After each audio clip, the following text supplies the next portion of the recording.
Halo Balagala, jaga budaya dan merdeka. Jumpa lagi dengan aku di Kitab Kala.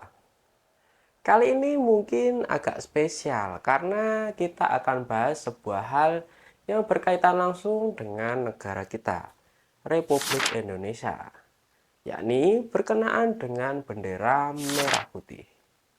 Ya kan, ini bulan kemerdekaan bangsa Indonesia dan salah satunya pasti nggak lepas dari yang namanya bendera merah putih.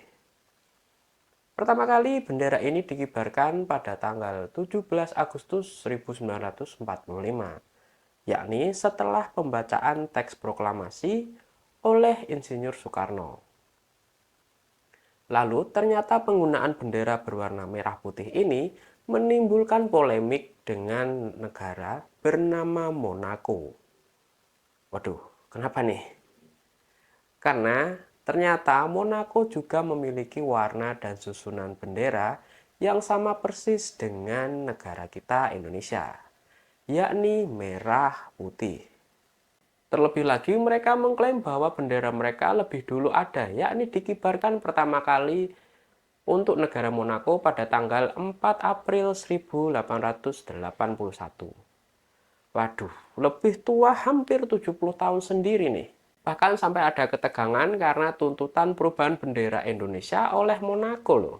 Lah, terus gimana dong penyelesaiannya? Sampai sekarang bendera Indonesia dan Monaco masih sama, merah putih tuh.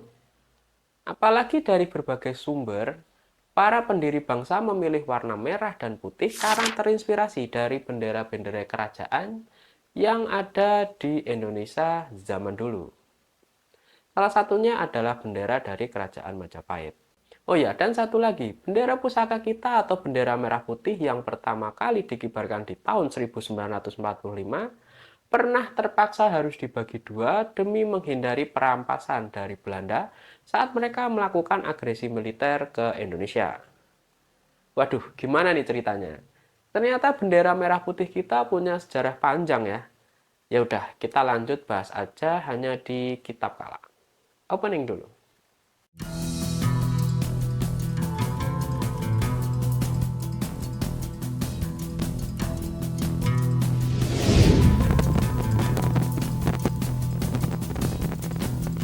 Oke, sebelum bahas berbagai hal atau jawaban dari pertanyaan awal tadi, aku mau menyampaikan bahwa dua warna pada bendera kita memiliki arti yang sangat filosofis, yakni warna merah berarti berani, di mana negara kita saat itu masih terlibat perang sehingga dibutuhkan simbol keberanian untuk selalu memberi semangat pada mereka yang berjuang mendapatkan kemerdekaan. Lalu warna putih berarti suci, di mana kesucian dan kebaikan adalah dua hal yang tidak bisa dilepaskan. Dengan demikian, merah putih adalah semangat dalam berjuang demi kebaikan bangsa sendiri tanpa dicampuri lagi oleh pihak asing atau yang sering kita namakan dengan kedaulatan. Itulah makna warna di bendera merah putih. Nah, jadi seperti yang aku bilang tadi, bahwa bendera merah putih ini dikibarkan setelah dibacakan naskah proklamasi oleh Insinyur Soekarno. Lalu kalian pasti tahu kalau bendera ini dijahit oleh Ibu Fatmawati, istri dari Insinyur Soekarno. Bendera pusaka ini awalnya muncul pertama kali pada tahun 1944, di mana saat itu penjajah Jepang menjanjikan kemerdekaan kepada Indonesia. Ya, semacam kemerdekaan tapi jalur giveaway gitu ya. Setelah mengetahui akan mendapat kemerdekaan, maka Insinyur Soekarno dan Panitia Persiapan Kemerdekaan Indonesia mengadakan rapat rahasia yang membahas salah satunya adalah tentang bendera resmi negara. Maka dicetuskanlah warna bendera merah putih dan dipakai sejak itu untuk identitas bangsa Indonesia. Dari detik.com merincikan kronologi penjahitan pertama kali bendera pusaka seperti ini. Ibu Fatmawati menjahit bendera merah putih ketika beliau baru saja kembali ke Jakarta dari pengasingannya di Bengkulu. Pada awalnya, Soekarno meminta Shimizu yang merupakan kepala barisan propaganda Jepang, Sendebu, agar Chairul Basri mengambil kain dari gudang di Jalan Pintu Air untuk diantarkan ke Jalan Pegangsaan Timur nomor 56, Jakarta. Kain yang digunakan tersebut adalah kain berbahan katun halus berwarna merah dan putih dengan panjang 300 cm serta lebar 200 cm. Bendera ini kemudian digunakan dalam proklamasi kemerdekaan Republik Indonesia pada tahun 17 Agustus 1945 dan dikibarkan oleh Latif Hendraningrat dan Suhud. Lalu selanjutnya ada fakta juga tentang bendera pusaka setelah kejadian 17 Agustus 1945. Di detik.com lagi menjabarkan, saat itu pada tanggal 4 Januari 1946, para pemimpin Indonesia pindah sementara ke Yogyakarta karena terancam keamanannya di Jakarta. Pada saat tersebut, bendera merah putih juga ikut dibawa dan dikibarkan di Gedung Agung. 2 tahun selanjutnya pada 19 Desember 1948, Yogyakarta akhirnya jatuh ke tangan Belanda. Akhirnya, Insinyur Soekarno memberikan bendera pusaka ke tangan ajudannya, Hussein Mutahar, untuk diselamatkan. Demi keselamatan dari penyitaan Belanda, bendera merah putih dilepas jahitannya sehingga terpisah bagian merah dan putihnya, serta dibawa dengan 2 tas terpisah. Barulah pada Juni 1949, dalam pengasingannya di Bangka, Insinyur Soekarno menerima kembali bendera merah putih dalam satu kesatuan yang utuh setelah dijahit kembali oleh Hasan Mutahar dan dibawakan oleh Suyono. Oke, sebelum lanjut videonya, tolong subscribe YouTube Kitab Kala untuk yang belum subscribe, dan tolong like video ini buat yang sudah subscribe. Sip, mari lanjut videonya. Wah, keren sih ya. Ternyata bendera pusaka punya sejarah yang begitu ya.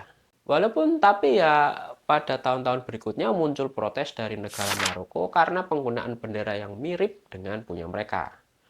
Monaco mengklaim telah menggunakan bendera itu sejak 1881. Sedangkan kita tahun 1945. Jelas ini menimbulkan ketegangan karena Indonesia belum lama menikmati kemerdekaan. Tiba-tiba harus berhadapan dengan kemungkinan perubahan pada bendera negaranya. Tapi ternyata para pemimpin bangsa ini menunjukkan pada Monaco bahwa justru penggunaan bendera merah putih di Indonesia sudah ada sejak zaman leluhur bangsa ini.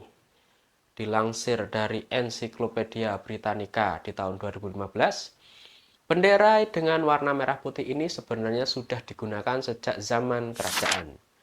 Kerajaan Majapahit yang berpusat di Jawa Timur menjadikan bendera merah putih sebagai lambang kebesaran pada abad ke-13 hingga ke-16. Konon sebelumnya kerajaan Kediri juga sudah menggunakan warna merah putih sebagai panji kerajaan. Bahkan bendera perang Sisingamangaraja ke-9 memakai warna merah putih juga. Pada beberapa perang di Aceh, para pejuang juga menggunakan bendera perang dengan warna merah putih.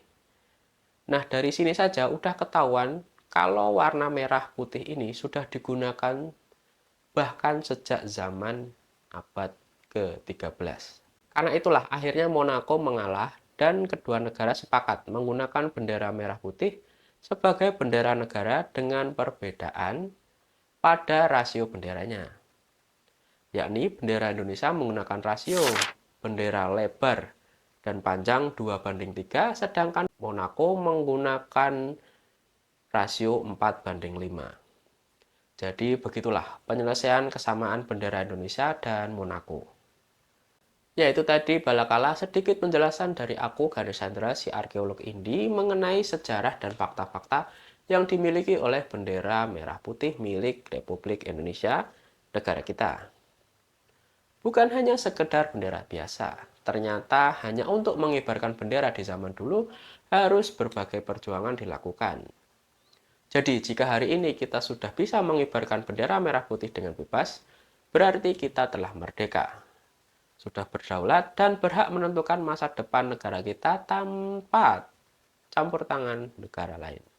Oke, itu aja dari aku, Ganesh Chandra, di Kitab Kala. Semoga peringatan kemerdekaan kita kali ini memberikan banyak pelajaran dan gerakan yang seirama, sehingga Indonesia emas bukan lagi sesuatu yang ditunggu, tapi diperjuangkan dan diciptakan. Sampai jumpa di video lainnya. Bye-bye.